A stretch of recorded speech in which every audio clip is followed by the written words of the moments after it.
So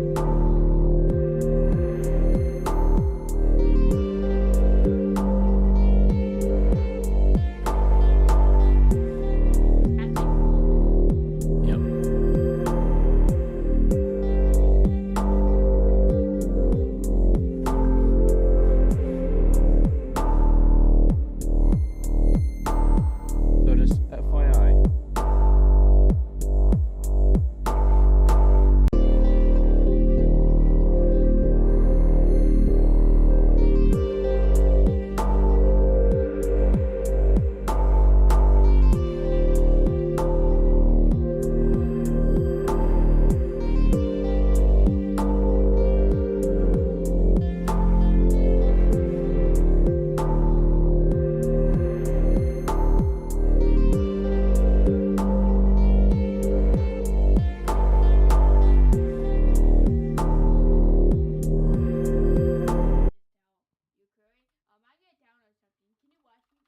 Mhm. All I have to do is Yeah.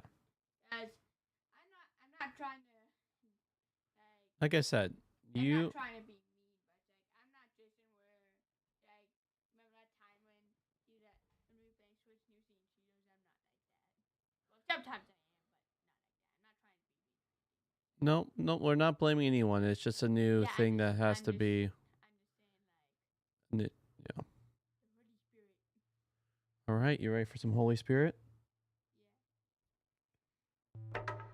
If you've ever heard the phrase, the Holy Spirit, and you want to know what it means, where do you start? Well, you have to start on page 1 of the Bible, where the uncreated world is depicted as this dark, chaotic place. But then above the chaos, God's Spirit is there, hovering, ready to bring about life and order and beauty. Okay, but what is God's Spirit? Yeah, so the Spirit is the way the biblical authors talk about God's personal presence.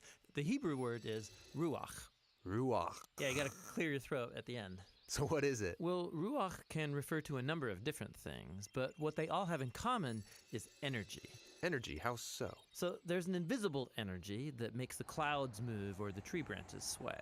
Right, wind. So in Hebrew, that's ruach. Okay. Now take a big breath. So you feel that inside you. Yeah, the air? Well, specifically the energy, right? The vitality in your body that you get from breathing deeply, that too is ruach. And this is the same word used in the Bible to describe God's personal presence. Just like wind and breath are invisible, God's Spirit is invisible.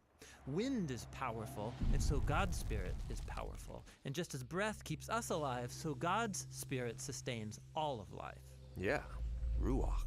Now, as we continue on in the story of the Bible, we see God's Ruach giving special empowerment to people for specific tasks. The first person in the Bible this happens to is Joseph. God's Spirit enables him to understand and interpret dreams. And then it happens to this guy named Bezalel, and he's an artist. God's Spirit empowers him with wisdom and skills. He's given creative genius to make beautiful things in the tabernacle. And we also see God's Ruach empower a group of people called the prophets. They're able to see what's happening in history from God's point of view. That's exactly right. And here's the problem as the prophets saw it.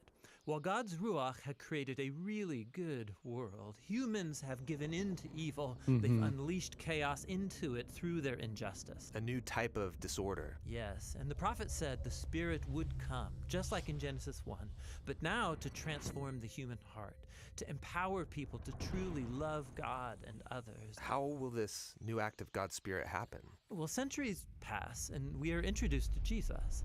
And at the beginning of his mission, there's this beautiful scene where Jesus is being baptized in the waters of the Jordan River.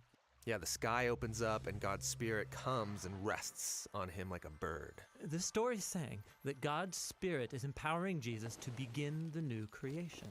And we see this happening when he heals people or forgives their sins. He's creating life where there once was death.